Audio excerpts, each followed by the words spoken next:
Welcome to the Ellevate podcast, conversations with women changing the face of business. And now your hosts, Kristy, Wallace, and Maricella, Herrera. Hello and welcome to the Ellevate podcast. This is your host, Kristy Wallace, with my co-host, Maricella Herrera.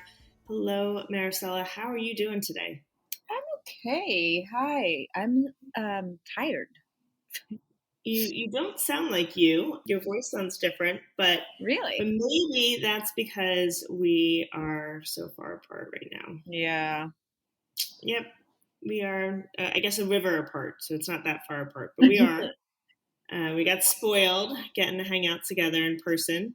I know. And I know you have been incredibly busy, Maricella, doing some amazing things. Can you share with our listeners what you're working on right now?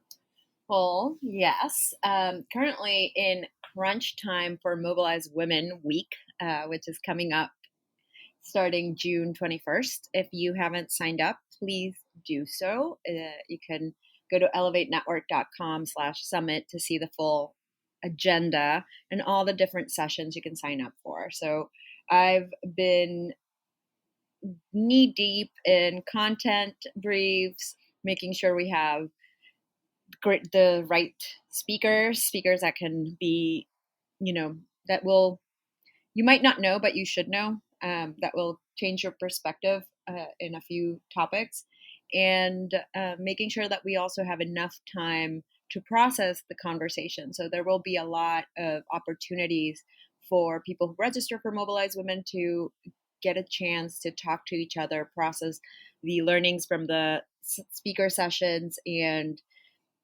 get advice and see how you react to all the content and what your thoughts are. So I'm really looking forward to see what happens with this much more interactive Mobilize Women experience we've put together. Yes, it is going to be an amazing event week of June 21st. So listeners, please check it out. We will also share the link on social, but it is going to be just a great event where we're all going to learn and to grow and to change the world. So Maricella, our guest today, Patricia Roberts, is someone who I've gotten to know quite well over the past year. It makes me pause a moment because during the pandemic, and where many of us felt so incredibly isolated, I have been beyond fortunate to have met a number of people, grown my network, and built really deep connections. It's not something I would have anticipated, particularly because, as an introvert and someone who, really honestly struggled this past year, it didn't always feel like putting myself out there or meeting new people. But hosting the Ellevate Executive Roundtable every single week, it's given me life. It's fulfilled me. It has helped me feel connected and supported, and to build really meaningful relationships. One of that is Patricia. She's there every week sharing her expertise, her support, her story. And on today's podcast, she talks about her book, which she published in the past year and we all celebrated, called Route 529, A Parent's Guide to Saving for College and Career Training with 529 Plans. Why that is meaningful is, also during this year, we've seen the financial situations of so many change. We've seen that outlook of going to school and financing school very different. I know my nephew is heading to college in the fall, and it was a very different conversation than it would have been, a year or two ago. So much is changing, and having the insights and the guidance to know what questions to ask, what are your options, and how to best prepare is something that I think is never too early for any of us to start exploring. Yeah, I was smiling as you were talking about the roundtables because I actually met Patricia at a roundtable too, at the very first executive roundtable of this year. And I remember it very well because she's the one that got me into manifestation challenge, which was great to do at the beginning of the year to get excited and kind of more with a positive outlook. I'm really, really happy that you guys got to talk. I can't wait to hear what she says. She's great. This episode is sponsored by the Cornell S.C. Johnson College of Business. The Cornell Executive MBA Americas program is designed for goal achievers from any industry. Advance your career without interruption, gain global business and leadership perspective, and broaden your professional network as you connect both virtually and in person with faculty and classmates.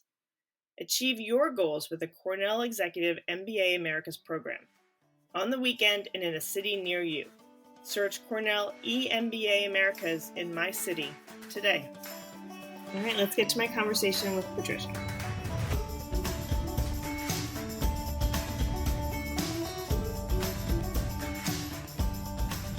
Patricia, welcome to the Ellevate podcast. It's such a joy to have you here. Thank you, Kristy. Very happy to be here with you today. So you and I have gotten to know each other, I would say quite well over the past year. And so this is a little bit different. We're used to seeing each other on Zoom, and now we're taping a podcast, so a bit different. But it's definitely been really fun hanging out with you almost every week this past year. That's right. I've really enjoyed it. And those Tuesday meetings have sustained me. And for a long time, I didn't miss even one during the most critical part of this pandemic. And it really meant a lot to me. Would you mind, in your words, sharing with our listeners a bit about what those Tuesday meetings are? Sure. So these are executive council meetings, and they're every Tuesday at 1 p.m. Eastern. And it's an opportunity for me, from my perspective, to learn something new. There's a topic every week that's shared, oftentimes by an expert that has a connection to the Ellevate community.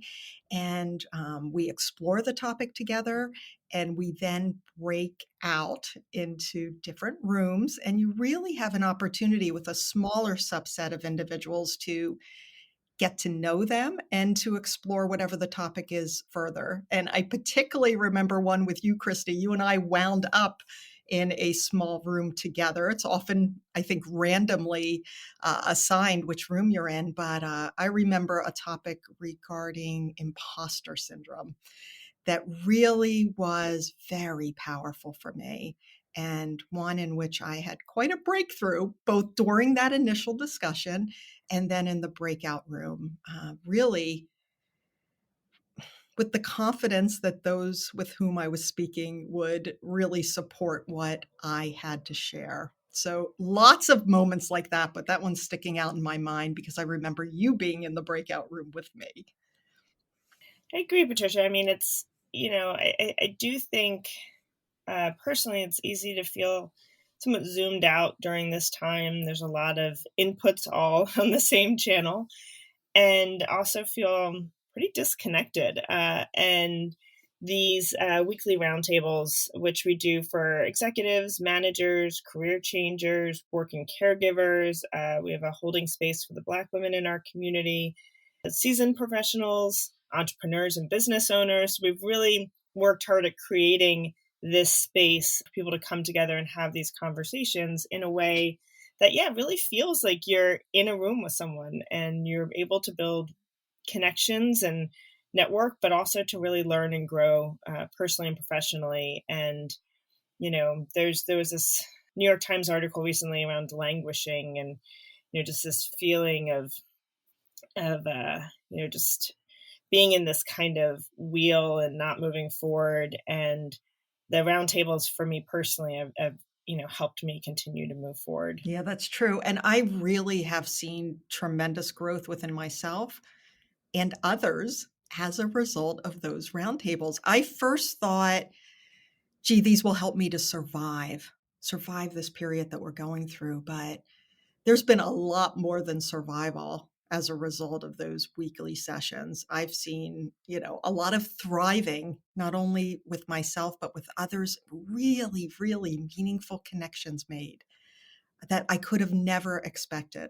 I'm a bit of an introvert, and even joining something like that in the first place was a little bit out of my comfort zone. But I'm so glad I did. And it really is something that I appreciate greatly and really count on. I know you say it at the start of every session that it's the bright spot of your week. And in so many cases, it's the bright spot of mine as well. It's just a time to just be and to be in the company of other women. And I thank you for that, Kristy, and Ellevate for keeping that going without And fail. I thank you, Patricia. It's a community effort, right? I mean, we're building these ecosystems and these communities. Oftentimes they don't work well because it feels very one directional or one sided. And what makes Ellevate work is the people who are part of this community, and people like you, Patricia, who are so engaged and so welcoming, and then just genuinely want to support others. And that's as we look to change the culture of business, and we look to see everyone thrive and grow and succeed on their own terms. That doesn't happen alone and in a vacuum. And so it's thanks to you, Patricia, and everyone else that has been so committed to supporting others.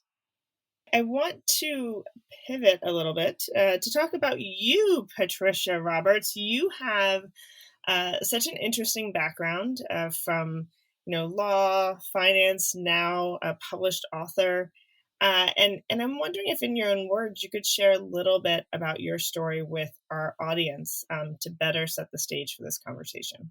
Sure, I'd be happy to do that. I've got to go a way back, if you don't mind, to really clearly connect the dots for your listeners, to show my basic, really the foundation of my interest in the financial empowerment work that I do and my passion for education. So I hope it's okay if I go a little bit backwards first, because I think it will make a lot more sense. Yeah, absolutely. Thank you, Kristy. So by way of background, when I was around 10 years old, my family had a sudden change of circumstances. My father disappeared without warning and without a trace, and left my mom, who was a homemaker at his insistence, with 4 children, one of whom, my oldest brother, is developmentally disabled, and I was the youngest. He left my mom with no resources. She hadn't worked outside of the home, as I said, at his request, and she had no money, Kristy, in her own name.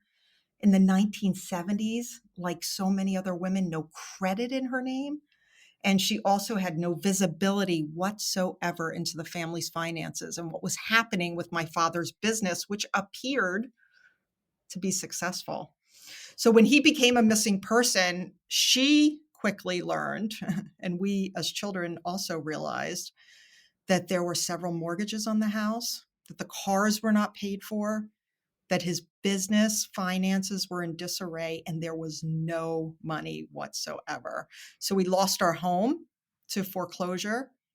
Our cars were taken away by way of repossession, and our life as we knew it completely changed. And then we almost lost my mom. She became critically ill from all of that stress and wound up hospitalized over and over again in intensive care for a very long time.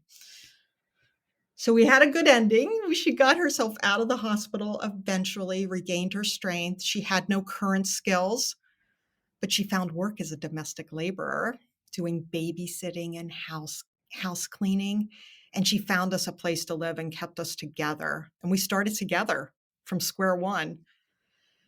I look back on that and I realized, she really had just these innate leadership skills. She was incredible in terms of just her resourcefulness and figuring out, how to move us forward. And she was determined to keep our focus on our education, which really ties into what I want to talk about in terms of my commitment to education. But we learned a lot. I know I learned how important it is to always be independent. My mom never said a word against our father, filled with forgiveness. But she did teach us that no matter what our relationship status would be going forward as we became adults, it was essential to get ourselves educated, to have a career, and to always have separate money in our own names. Money that was our own, separate and apart of whoever we were involved with, whether it was a spouse or a partner or a roommate for that matter, I guess. She taught us about having a budget, living within our means, sticking to it, and taking small steps towards goals that we wanted. And she also taught us, really, by not taking particularly good care of herself, She overextended herself in caring for this family of ours. I learned the importance of taking care of yourself because she really wore herself down through this process. As I said, she was hospitalized so many times. And even when she got out and was doing better, her selflessness really was at a detriment. But she lived to 88 and a half and was extremely proud of each of her children. And that book that you mentioned I wrote, I did dedicate it to her. So how did I get from that to where I'm at today? The first step was higher education. Even though I was encouraged by my high school guidance counselor to not go to college, but rather to stick with the waitressing job I had because I was doing well with it. And my family, particularly my mom with her health issues and my developmentally disabled brother, seemed to really need me. My mom said, no, you go. You go to college and we will stay in touch. And that's exactly what I did. I worked multiple jobs. I sent money home where the typical college students getting that check in the mail. I was doing the reverse. But my mom was determined to have me go, and I really did. And I graduated, came to New York. This background of mine really led to my interest in the investment field and figuring out some of these personal finance issues. So I began working in that field. And after 6 years, I went to law school at night because that's something else that interested me. I worked at Smith Barney, which you know of, and went to law school at night. And then after getting my law degree, I was hired by the parent company, which was Travelers Group at the time, and then soon after became Citigroup. And while practicing corporate law, and while newly pregnant with my son, I was assigned the task of learning about Section 529 of the Internal Revenue Code. Citi wanted to get in the business of managing assets for families who were saving for higher education, and they wanted to understand what 529 was. So I developed expertise, and the timing was great. Here I am expecting a child and learning about a financial instrument that could help people save. And I was also paying back $100,000 in student loan debt with my husband. Between us, we had come up with that amount. Between 2 undergraduate degrees, he had a master's degree, and we both had law degrees. So this was a topic that interested me, and the rest is history. I stayed on for a number of years at Citi as an attorney with this expertise, helped them develop that business. And then I moved on to Merrill Lynch, helped manage their education savings business, and then eventually AllianceBernstein. But it couldn't be a better fit because it aligns with my values, my love of higher education, my interest in helping people plan and have better outcomes. And that's how I got where I'm at today. I know that's quite a long story, but I think you can see the dots connected as we look back together.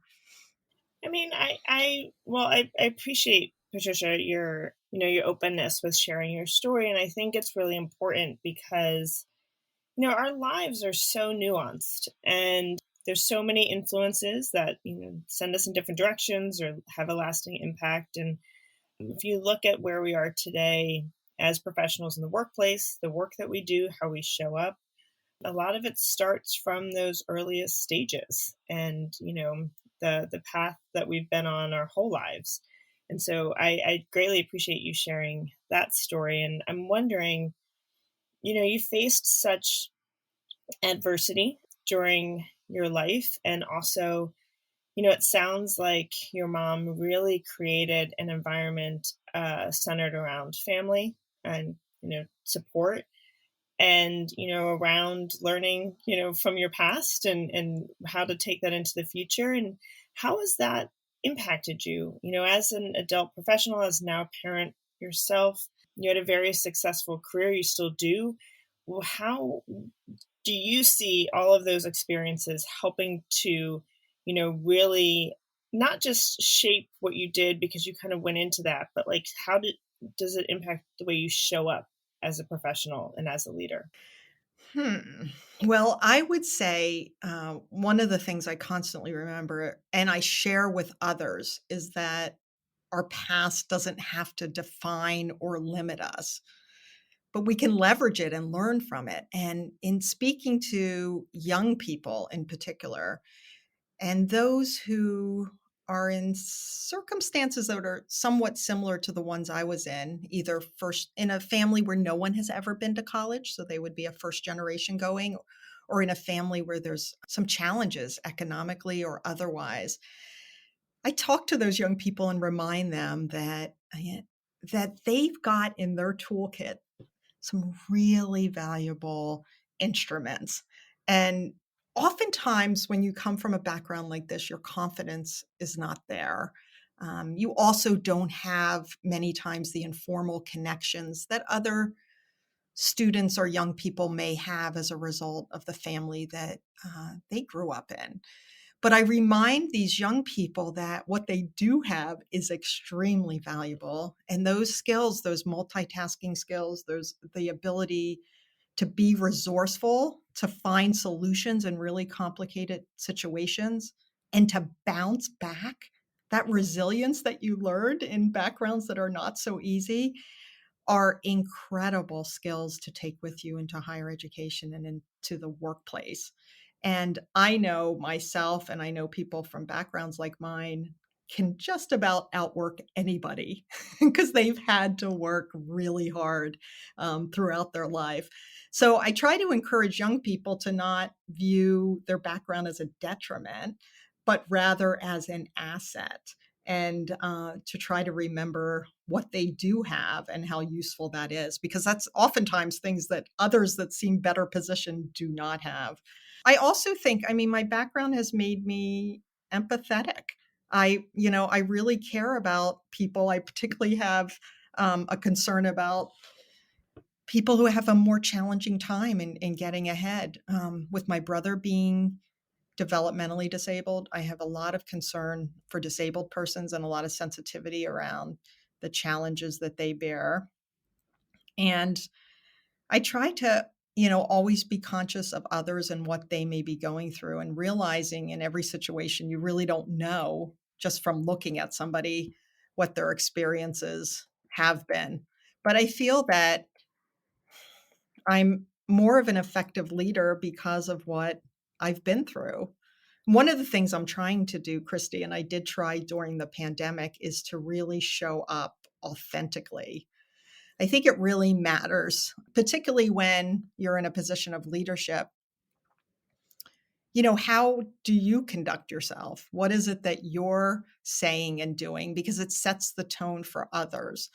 And I had to make a decision during this pandemic whether to share something that was very concerning to me, because it was troubling me on a personal level. And this is when my brother, that brother I just spoke of, became critically ill with COVID, and he wound up in intensive care on a ventilator.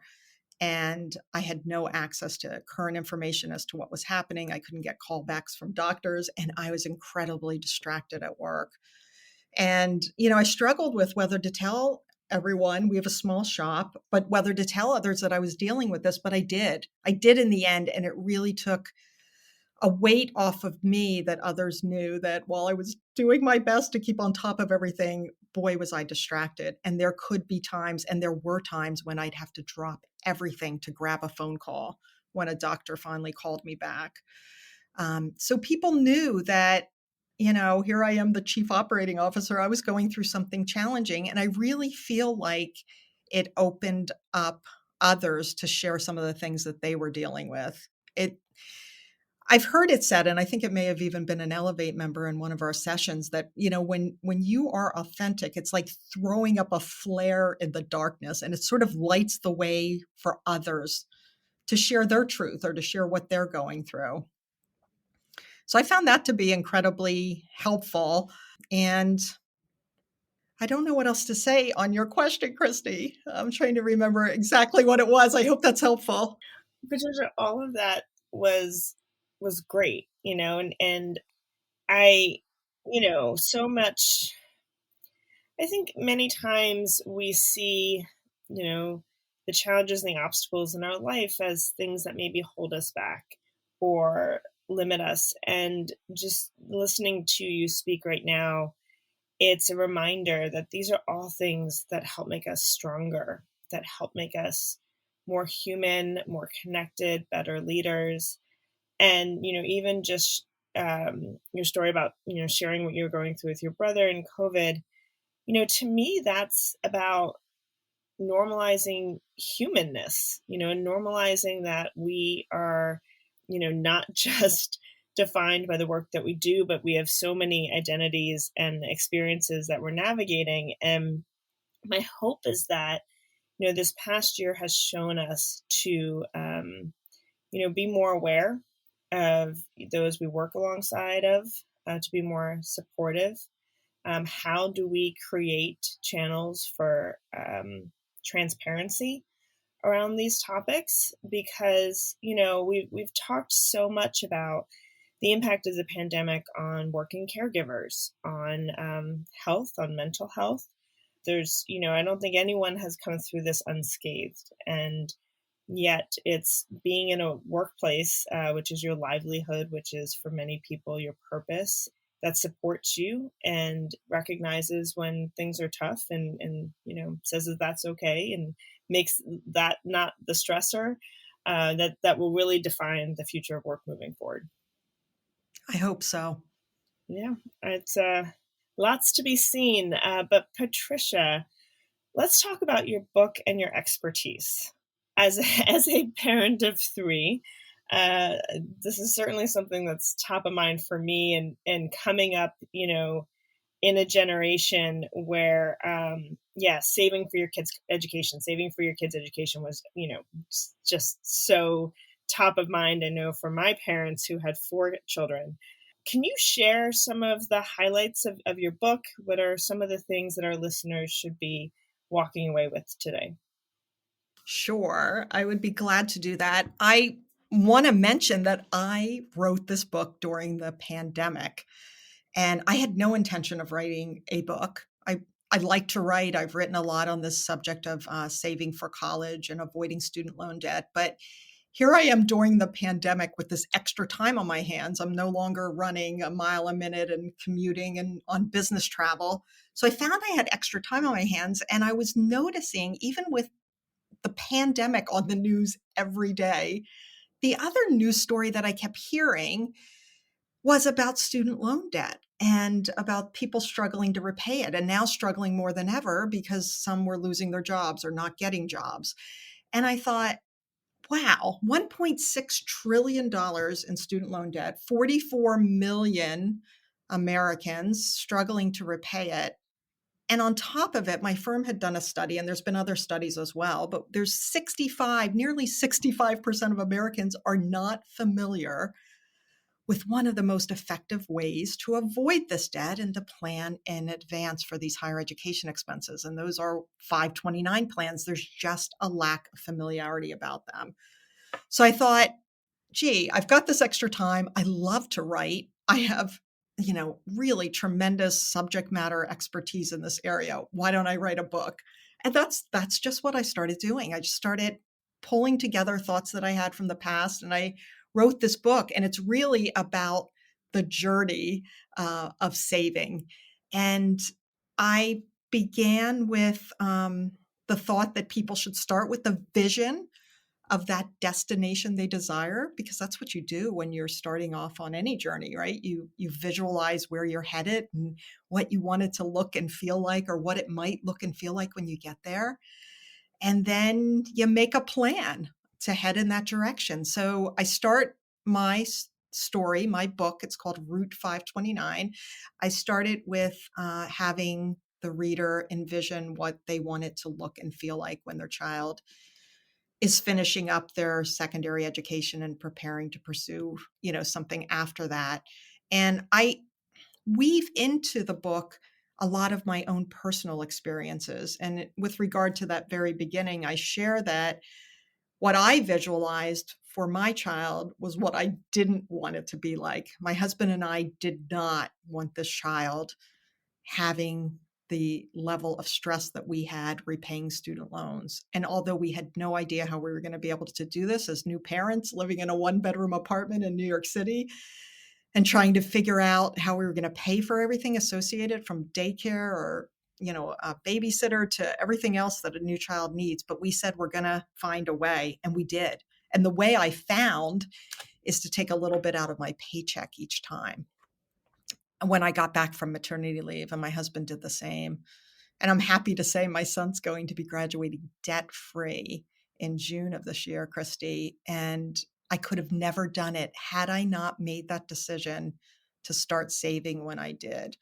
So I encourage families to take a look at what they want it to look and feel like, and then to just start the process. And my book is very easy to understand. I explain where you can get information on 529 plans readily available on the internet, certainly through financial professionals if you happen to have one, although you do not need to use a financial professional. But if you've got somebody looking at your overall financial picture, this would be an important part for them to look at. And I explain all the features and benefits of 529 plans in really understandable terms. I also bust many of the myths about these plans. I compare them to other savings vehicles because there's no one way to go. And then I, give a lot of tips and strategies about how to stay the course once you get started. And one of my primary tips is to get others involved. I know you probably have experienced, Kristy, with 3 children, that you have friends and family who really love them and want to give them something, probably for every birthday, likely for every holiday, at least one holiday a year. And I bet you have people wanting to do something for key milestones, whether they're religious milestones or some sort of achievement in school or in a sporting event. So there are many times when friends and family want to do something for a child. And what I recommend for families who are comfortable raising the issue is to tell those individuals that you so appreciate, their love and concern for your child, but that you really don't need a whole lot of clothing that's quickly outgrown or toys and games that just eventually become clutter, and that what you prefer is even a small contribution toward the college account.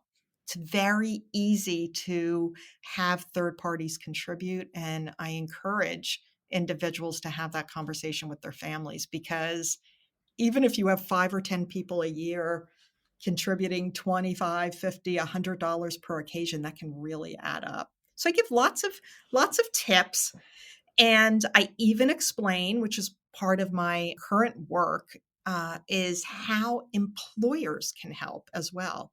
I have a section on things that people may not realize about 529 plans. People don't realize that friends and family can contribute. They certainly don't realize that employers can contribute. So I give a lot of good advice about not only getting started and committing on an automated basis to get those contributions in, but I do share how others can lend a hand as well. And I think that's incredibly valuable. And I run through the whole journey. I talk about bumps along the way, twists and turns that we all have in our lives. And I explain that planning ahead for higher education helps you when you've got an aging parent that suddenly needs your support, or a loved one like my brother, and you've got an increased financial situation. Perhaps there's a change in your job over the years, or even a change in your relationship status. Having a plan helps tremendously when those twists and turns occur.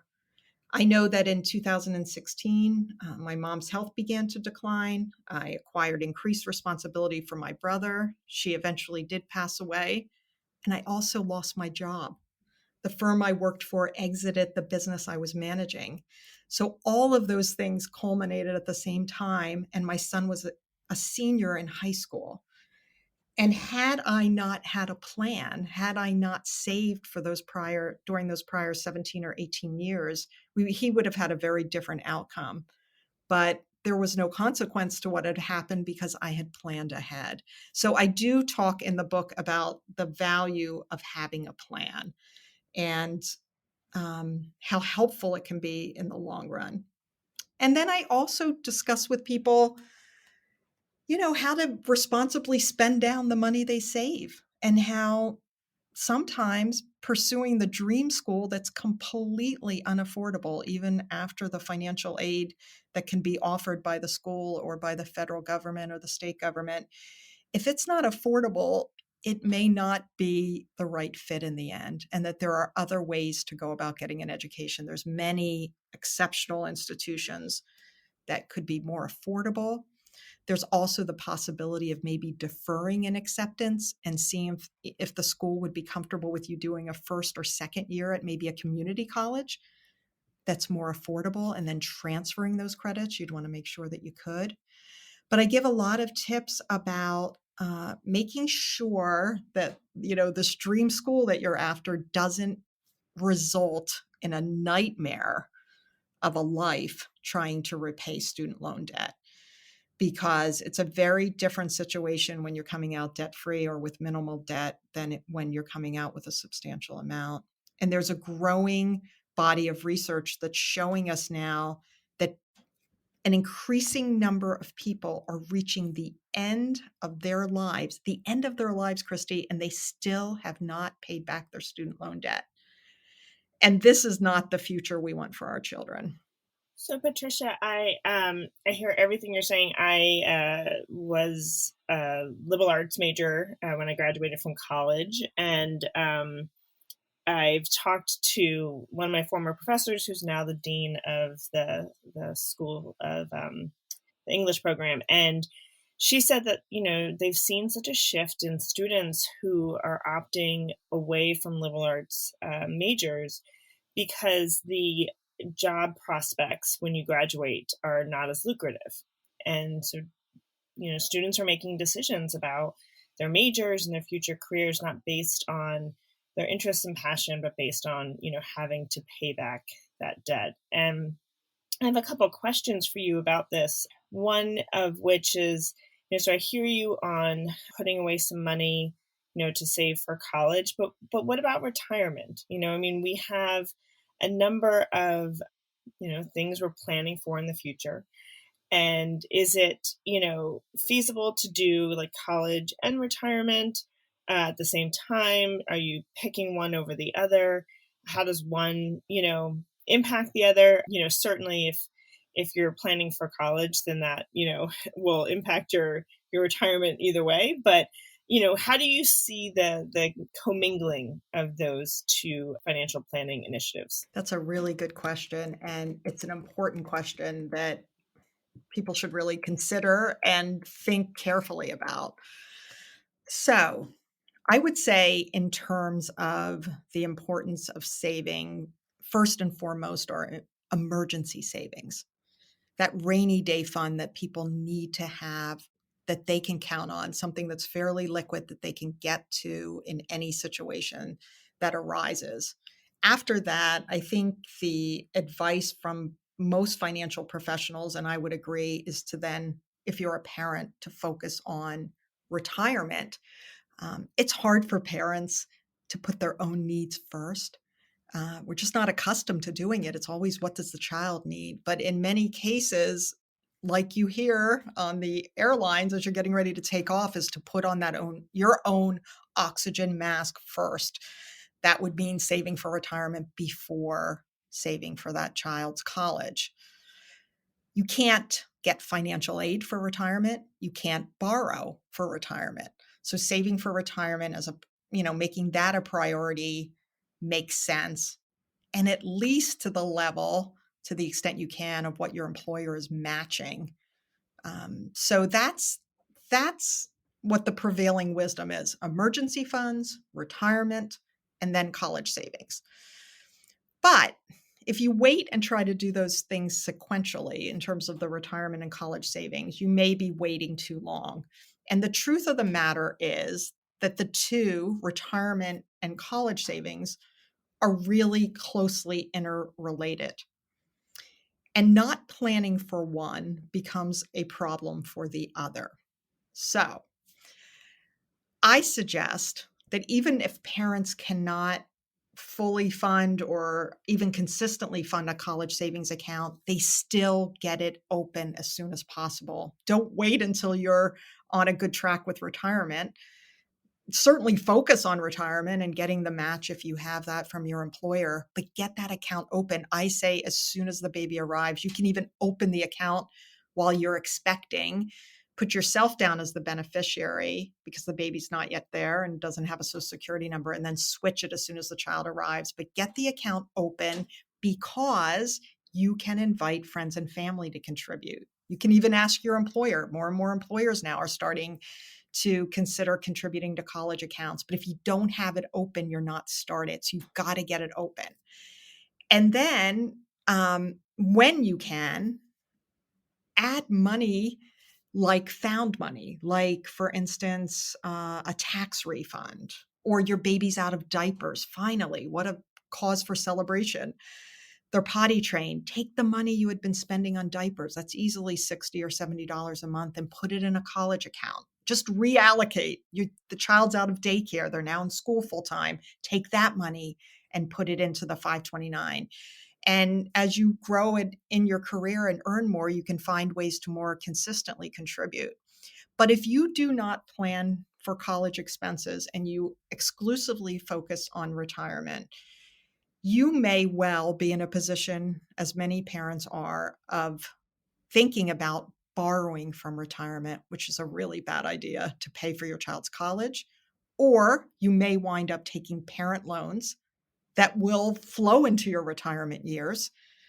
Or you may wind up having a child live with you throughout your retirement because they will have so much student loan debt they cannot pursue adult milestones themselves. So they will be in your home during those retirement years that you dreamed of, and you may or may not enjoy that. But failing to plan for both is potentially problematic. And failing to plan for retirement, on the other hand, can cause you ultimately to be a burden to your child in their adult life.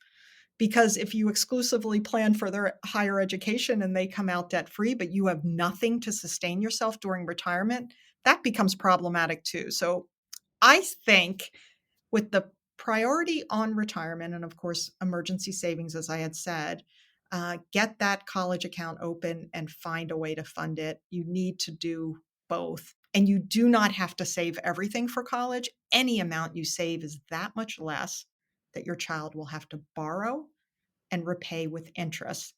So parents should feel good about that. They shouldn't feel stressed about the exact amount. There's nothing wrong with saving just a portion of the education, having the child chip in for some of it. Maybe you'll get some merit aid. Maybe there'll be some financial aid if your family has need-based aid. But start saving something, and do not simply focus on one goal over another. They're both very important in my view. Well, and also, Patricia, what about the shifting landscape? I know that there's been a lot of conversations this past year around forgiving student debt. There's also been, a big shift in how we look at higher education. What is the value of higher price schools, or how should, the cost benefit be looked at differently. When students were not going physically to a school, it was like, okay, is this worth it? So there's been a lot of shift in these conversations around price, around forgiveness of debt. I know New York City schools have in the recent past moved to a more financially feasible model. So where do you see the whole landscape going, and what should our listeners prepare for as they're looking to the future? What are the shifts that are going to happen? I believe listeners should be prepared to pay for some form of higher education, at least some portion of some form of higher education. I want to clarify that 529 college savings plans, even though they're called college savings plans, can be used for a wide range of higher education expenses. That's one of the myths I need to bust, is that they're not just for college. 529 plans can be used to pay for trade or technical school, 2-year, 4-year, colleges, universities, graduate and professional programs, even registered apprenticeships. And the list keeps growing. So it's not just college that one would need to prepare for. There are other forms of education. And I do believe that education after high school will continue to be extremely valuable. What the exact form of it will be, whether it'll be more leaning towards certificate type programs or higher learning in forms that we haven't even been able to envision yet, I believe that these will always have a price tag associated with them. And I would caution individuals from assuming that education will be free in the future and failing to plan as a result of it. Some of these programs where there is free tuition today, and there may be in the future, are just that. They're for tuition only. There's a lot more expenses that go into higher education. Room and board, books and supplies can be extremely expensive. Computers, which can be covered by 529 plans, are all aspects of education that cannot be overlooked. And when something is free, it's often limited in some way. Some of the free programs that are being envisioned are going to be tied to adjusted gross income of a family, or they may be tied to attaining a certain grade point average, or there'll be certain schools only that may or may not be appropriate for your child's dreams or aspirations. So I would say, while the landscape of education is changing, and while families may begin to look at it a little bit differently, particularly with what has happened over the past year with the pandemic, I do believe there will always be a need to be prepared financially for it, and to not fall into the trap of thinking something's going to be free in the future, or that student loan debt is going to be forgiven. And I also want to say, there are so many rewards to planning ahead for higher education, but one of the ones that's been completely apparent to me is the impact that it's had on my son and what he learned from our planning process. And in fact, Kristy, he wrote the foreword to my book on saving for college, and he reflected on the things he remembers from growing up. The fact that we saved a portion of his birthday and holiday gifts and put it in the college account, that we cashed in coins every few months, that we continue to drive a now 22-year-old car because it's still running, and we didn't need to spend money on something else. And he also says that he's learned how to tackle projects and tasks that seem insurmountable by backing into the steps that are necessary and doing a little bit at a time consistently. So I want to say to families who are thinking about whether and when to save for college, that it's an excellent way to teach some financial literacy and some wonderful values to your children. Thank you so much, Patricia.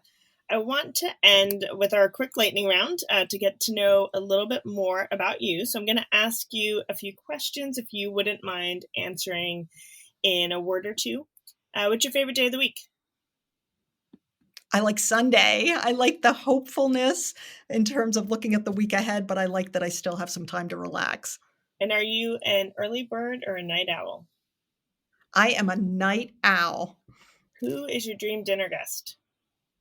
Mel Robbins. She's author of the 5-second rule. Do you have any pet peeves? Yes. Unclear communication. Clear is kind, and clarity breeds confidence. I am not a fan of unclear communication. I agree. I always get some good pet peeves on the podcast, and I'm like, yes, that is true. Yes, that is true. What's your Monday morning staple? What do you need to start your week off right? I start it with prayer, meditation, visualization of the week ahead, and a cup of tea. Do you have a favorite kind of tea? I like English breakfast tea. Nice. Very nice. What is your favorite recent read? My favorite recent read. I reread Gabby Bernstein's Super Attractor, and I also read Matthew Kelly's I Heard God Laugh. I read that during Lent and really liked it. And finally, where can our listeners find your book? Oh, Route 529 is available on Amazon. Thank you for asking, Kristy. All right, Patricia, thank you so much for joining us today on the Ellevate podcast. It was so fun to catch up with you. and looking forward to seeing you on Tuesday at the Executive Roundtable. You'll see me there, and this was a lot of fun. Thank you for inviting me, Kristy. Thanks so much for listening to Ellevate. If you like what you hear, help a girl out. Subscribe to the Ellevate podcast on iTunes, give us 5 stars, and share your review. Also, don't forget to follow us on Twitter at EllevateNTWK, that's Ellevate Network, and become a member. You can learn all about membership and all the great things that Ellevate Network is doing at our website, www.ellevatenetwork.com. That's ELLEVATE network.com. And special thanks to our producer, Catherine Heller. She rocks. And to our voiceover artist, Rachel Griesinger. Thanks so much, and join us next week. 92% of households that start the year with Peloton are still active a year later. 92% because of a bike? Not just bikes. We also make treadmills and rowers. Oh, let me guess, for elite athletes only, right? Nope. It doesn't matter if you're an avid exerciser or new to working out. Peloton can help you achieve your fitness goals. 92% stick with it. So can you. Try Peloton bikes, tread, or row risk-free with a 30-day home trial. New members only. Not available in remote locations. See additional terms at onepeloton.com/home-trial.